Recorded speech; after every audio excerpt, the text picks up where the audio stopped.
So a few days ago, I listened to the Strokes album Is This It? And I listened to it with headphones all the way through, and I wrote down the reviews of all of the songs, and I'm just gonna read it out to you. So the first song is This It?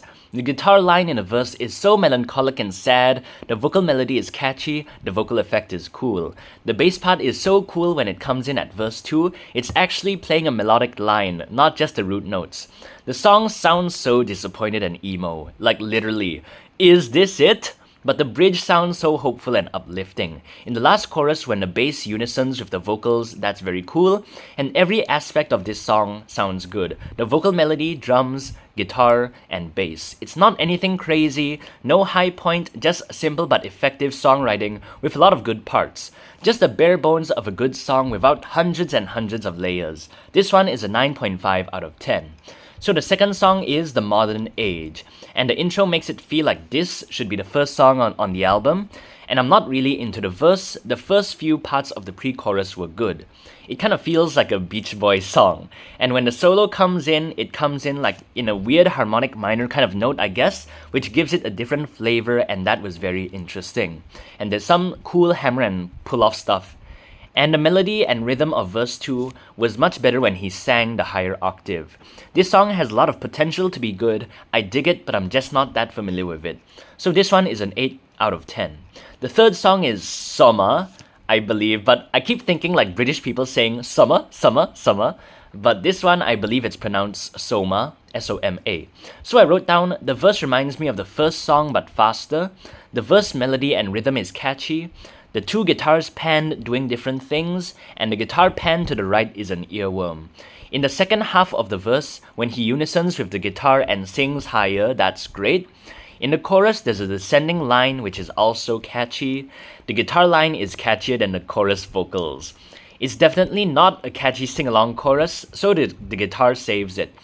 And when the drum beat becomes funky and he sings more aggressively, it sounds good for a bit, but after a while, it kind of lost me. So this is an 8 out of 10. The fourth song is Barely Legal. The intro sounds so emo like The Cure. Also feels like it could be the first song, and the guitar line before verse 2 is also mildly catchy. So the verse delivery and melody is catchy, the pre-chorus does nothing to me, and the guitar interlude before the chorus is simple but effective. The chorus is just, finally, a sing-along chorus. It has a great melody, and the guitar also unisons it. When that two-note guitar line comes in again, but I think it's modulated, it sounds much better. Yeah, this seems like a much better intro to the album. This is a 9.5 out of 10. And song number 5 is Someday. A nostalgic, catchy guitar hook, it has just the right amount of fuzziness, and with the driving open hi-hats. The earworms when the vocal unisons with the guitar. Not really feeling the chorus, but the guitar has a nice, humble, sweet line in there. The drum and bass break was refreshing, and again, a lot of simple parts all combined together. Simple but good parts. But the verse is clearly more effective than the chorus. This one is an 8.5 out of 10. Song number 6, Alone Together. It has a really hooky guitar riff. Even the 2-bar intro is catchy. Very smart to play the riff after the verse. They know they have a good riff, so they'll freaking use it. I think he hit some odd notes in the chorus, it makes it very interesting. And in the first part of the bridge, it seems hookier than the others. When the second chorus comes in, it feels catchier and more memorable, and the drum fill and guitar unisons right before the beat comes in is very cool. The guitar phrase when the beat kicks in is also cool, and at this point it's obvious to see that sometimes the vocal is not the main point, and a lot of cool parts. I feel like if I listen to this more, it can be one of my favorite songs. This one is an 8.5 out of 10. So song number 7, song number 7, it's called Last Night, Okay, Last Night, the guitar is just one chord in crotchets, but even that is catchy, you know? It's just crotchet one chords, but even that is catchy. So the beat also sounds good, it's locked in, the most basic intro, but it sounds so interesting. If this was the first song, it would be so powerful. The verse melody jumping here and there, but it also sounds so great.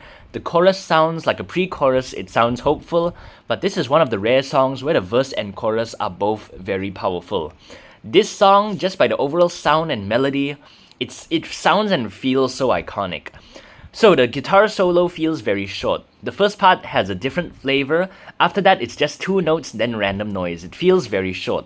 And there's a slight pause before verse 3. That silence was very effective. This one is a 9.5 out of 10. The song number 8 is hard to explain. The lead guitar tone sounds too distorted and it was softer than the rhythm guitar. Only first phrase of the verse sounds catchy. The verse is structured kind of oddly, and the verse, I don't really feel much with it. The I don't see it that way part was a very good hook. Only the phrases raised in Carolina and trying to remind her in the pre-chorus was memorable. The guitar unisons with the vocals again. The chorus is kind of okay, it has potential, and more space at the end of the chorus, it caught me off guard. By the second verse, the verse guitar lick starts getting good, and the song also has good parts, has a lot of potential. This one is 7 out of 10.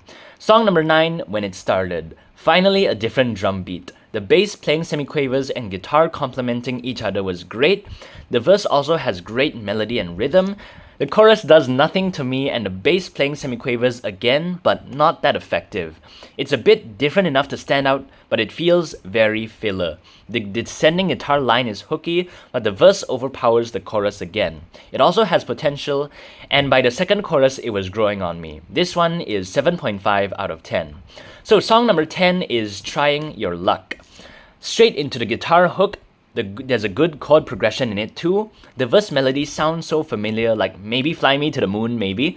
The guitar riff in the chorus sounds so cool, has melody and space, and I didn't even notice the vocals. This song gives me like a Latin type of feeling. The guitar solo also has good parts. Another verse overpowers the chorus moment, and by the second part of the last chorus, I was losing interest, but also has potential. This one is an 8 out of 10.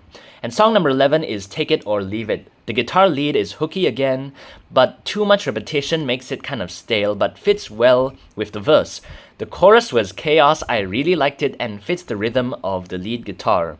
The bridge has some wordplay, and when he says, let you down, the guitar descends. It caught me off guard, maybe it modulates, and there's some tritone stuff in the guitar interlude. The guitar solo is cool, a lot of space and room and repetition. This one is 8.5 out of 10. And song number 12 is New York City Cops. The guitar riff sounds like an old school and iconic 70s song. It reminds me of like Welcome to the Jungle by Guns N' Roses. The pre-chorus has good phrasing, the chorus is 50 out of 50, and the second half of the solo sounds good, but you can hear the same type of patterns overall in the solos. When he says stop, and there's a drum break, that was cool, and the pre-chorus is way hookier than the chorus. By the end of the second pre-chorus, I was losing interest, so this one is an 8.5 out of 10. So overall, this is a really great album. It's very minimalistic in all aspects. The vocal has a very cool effect. When he sings more aggressively, it's always more cool. It goes against the grain where the chorus sometimes isn't even catchy or singable at all. Literally every song has a catchy guitar hook, even if it's just 1 or 2 notes. The bass and guitar really complement each other, but it feels kind of bloated with 12 songs. Maybe a few can be left out or joined together. But it would be kind of weird if you combine 2 3-minute songs to make it 6 minutes, because most of the songs, no, literally every song on this album are only 2 to 3 minutes. And that's a good thing. They all don't overstay their welcome with the length.